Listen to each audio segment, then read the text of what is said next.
संसद बना तो पार्लियामेंट में बैठा बैठा एक बार रिपोर्ट पढ़ रहा था कि देश भर में हजारों लोगों की मृत्यु गंदगी के कारण हो जाती है, खुले में शौच जाने के कारण और उसके कारण जो गंदगी फैलती है उसके कारण होती है। शौचालय की सुविधा ना होना एक बहुत बड़ी प्रताड़ना। आप कल्पना कीजिए किसी गर्भवती महिला के लिए, बुजुर्ग के लिए, बच्चों के लिए सूर्योदय से पहले शौच जाओ और फिर सूर्यास्त का इंतजार करो, अपने आप में एक बहुत बड़ा तनाव और दबाव भी उनके ऊपर रहता था। लेकिन पिछले कुछ वर्षों में जिस तरह से माननीय मोदी जी ने 12 करोड़ से ज्यादा शौचालय देश भर में बनाकर दिए, ये अपने आप में कहने के लिए लगता है कि शौचालय ही तो बना, लेकिन आपसे अगले 8 घंटे बगैर शौचालय का इस्तेमाल करके रहना हो तो पता चलता है कि क्या दिक्कत है।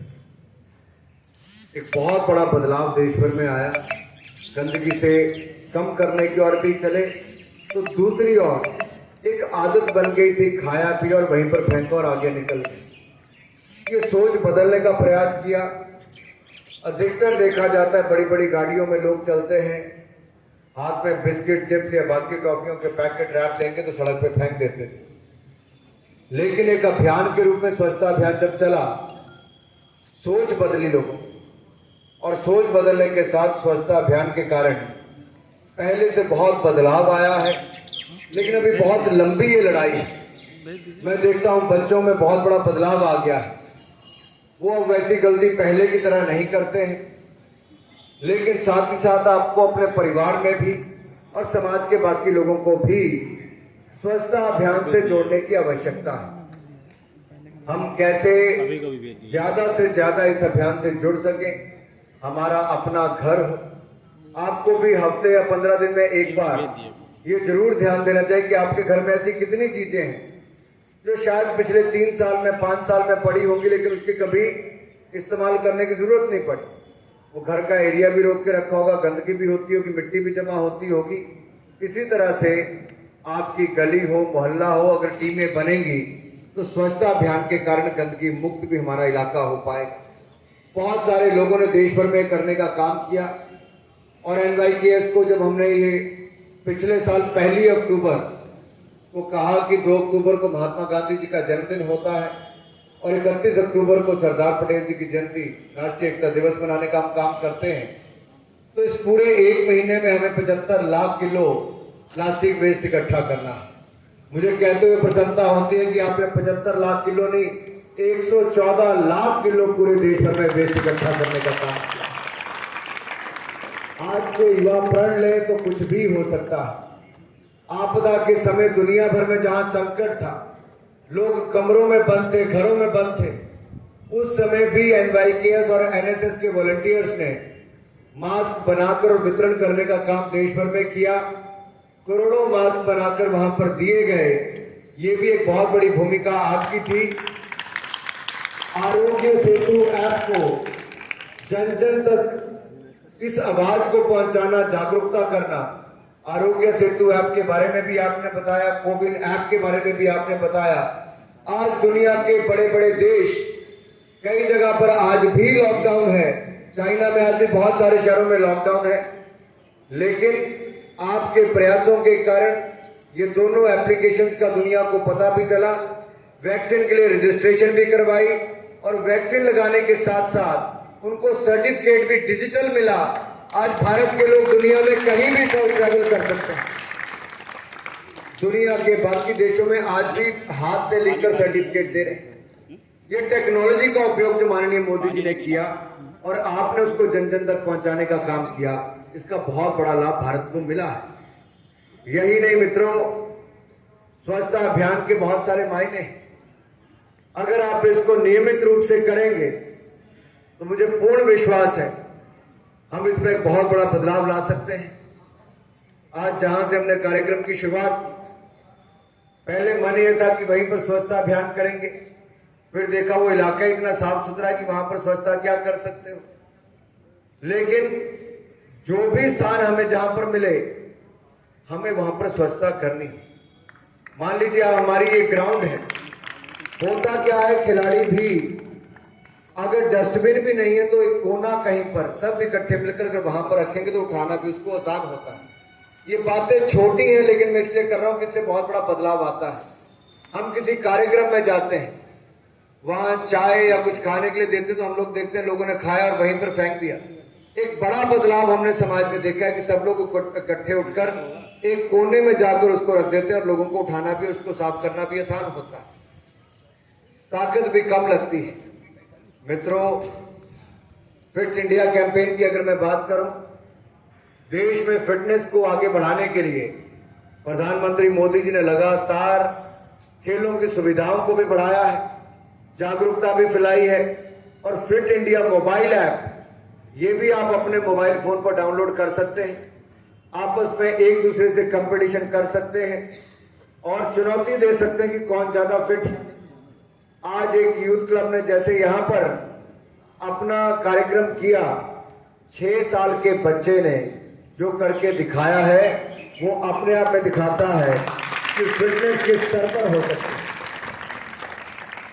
और जब बाकी भी जय माता दी क्लब ने, जय माता दी यूथ क्लब के जो हमारे साथी थे, किस तरह से उन्होंने अपने कर्तव्य दिखाए, कलाबाजियां की, फिटनेस को दिखाया, एरोबैटिक्स को दिखाया। मैं यही कहूंगा, स्तर कुछ भी हो सकता है हमारी फिटनेस। और छोटे बच्चे में ना केवल वो अपनी जिम्नास्टिक की अपने अलग अलग वो तरीकों से आपको मंत्र मुक्त कर रहा था, बल्कि उसमें जो स्टेमिना भी था, एजिलिटी जो थी, वो सामने देखते नहीं बनती थी।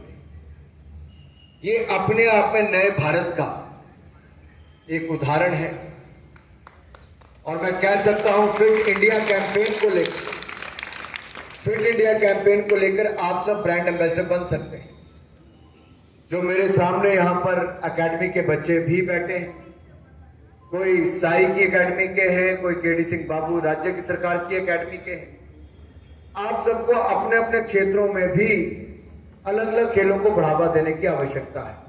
ये बात मैं इसलिए कह रहा हूं क्योंकि एक को देखकर दूसरा उससे प्रेरणा लेता है।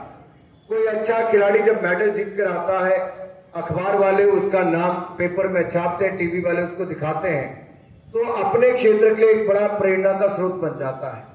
और मुझे पूर्ण विश्वास है आप में से बहुत सारे ऐसे होंगे जो पहले जिला स्तर पर, फिर राज्य के स्तर पर, फिर राष्ट्रीय स्तर पर, फिर अंतर्राष्ट्रीय स्तर पर अपने हुनर, अपने खेल के माध्यम से देश के और अपने क्षेत्र के हजारों और फिर करोड़ों लोगों को प्रेरित करें।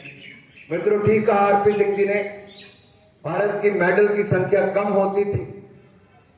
रियो ओलंपिक्स 2016 में तो हमारा 19 लोगों का कंटिंजेंट पैरालंपिक्स में गया था, लेकिन टोक्यो ओलंपिक्स में 19 का कंटिंजेंट नहीं, 19 मेडल जीतने का काम भारत ने पैरालंपिक्स में किया।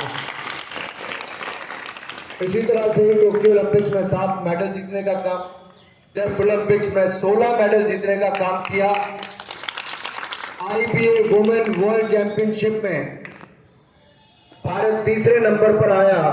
तो थॉमस का बैडमिंटन में भारत ने कभी नहीं मेडल जीता था, गोल्ड मेडल जीतने का काम भी 73 साल में पहली बार किया है, तो भारत ने किया है। हमारे खिलाड़ियों ने लगातार देश का नाम रोशन किया है, उसको आगे बढ़ाने का काम किया।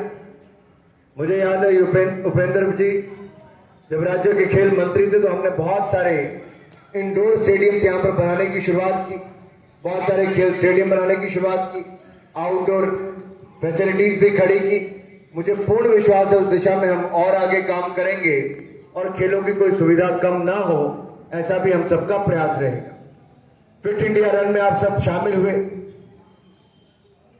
और आप यहां पर हजरतगंज से लेकर केडी सिंह बाबू स्टेडियम तक आए हैं।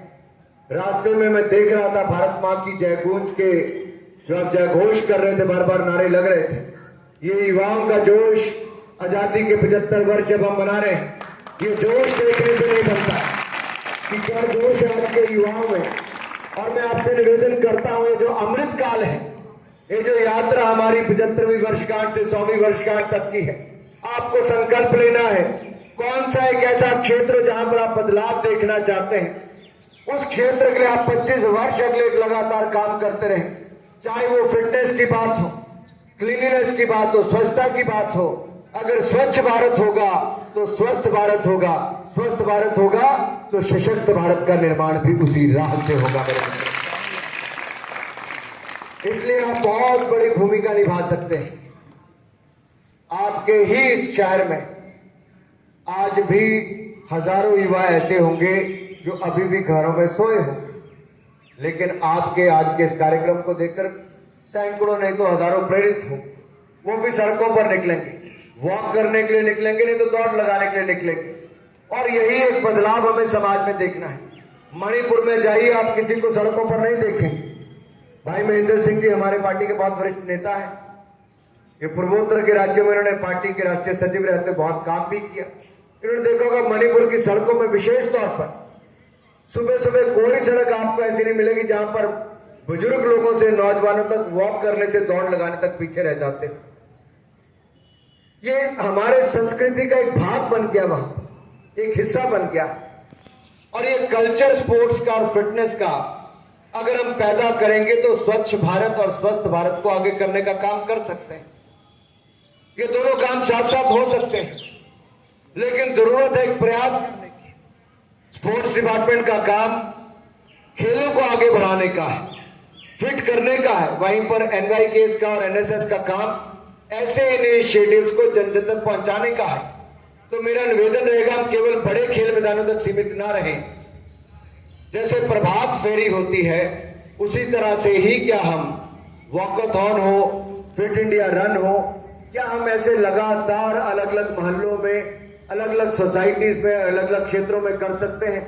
क्या हम इस मुहिम के रूप में आजादी के 75 वर्ष को यहां से लेकर 15 अगस्त 2023 तक, क्या हम इस अभियान को रोज किसी न किसी क्षेत्र में जोड़ सकते हैं? क्या हम आज की फोटो अपने फेसबुक, इंस्टाग्राम, ट्विटर या व्हाट्सएप ग्रुप्स में डालकर दे सकते हैं? बाकी एप्लीकेशन खूब से लेकर बाकी हैं। अगर आप ये डालेंगे तो आपसे जुड़े हुए सैकड़ों या हजारों लोग आपको देखकर प्रेरणा लेंगे और इस अभियान से जुड़ पाएंगे। एक बार फिर सभी महानुभाव जो मंच पर बैठे, मैं आप सबका आभार प्रकट करता हूं, आप समय निकाल कर आए। और विशेष तौर पर अपने खिलाड़ियों को और वॉलंटियर्स का आभार प्रकट करता हूं जो आए भी हैं, कार्यक्रम में जोश भी भरा है और आप इस मुहिम को आगे बढ़ाने के लिए भी आगे चलने वाले हैं। तो जो आजादी के अमृत महोत्सव से, अमृत कॉल से भारत को विश्व गुरु बनाने की और आगे बढ़ाने के लिए अपना योगदान देना चाहता है, वो मेरे साथ भारत माता की जय करेंगे। भारत माता की। जिनका हाथ नीचे रह गया वो आधे अधूरे मन से है मेरे ख्याल से। जो मंच की ओर भी जिसका हाथ नीचे, समझ लीजिए वो भी साथ में नहीं है। भारत माता की, भारत माता की, भारत माता की, भारत माता की। वंदे वंदे